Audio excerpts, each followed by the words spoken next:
सब भुलाकर आज रात सिर्फ मजे करना है, तो तैयार है सब? शायद वो आपको तंग कर रहा था। बहुत ज्यादा। कुछ लोग वाकई बहुत ज्यादा बदतमीज होते हैं। अफसोस के साथ कहना पड़ रहा है कि ऐसा ही है। डांस करना चाहोगी मेरे साथ? डांस? बिल्कुल, अगर ये तुम्हारा फेवरेट गाना है तो।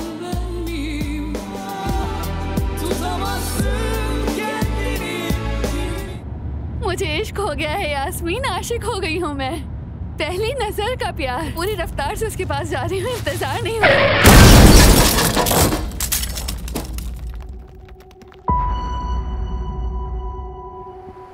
भाई, आप आ गए। गुड़िया।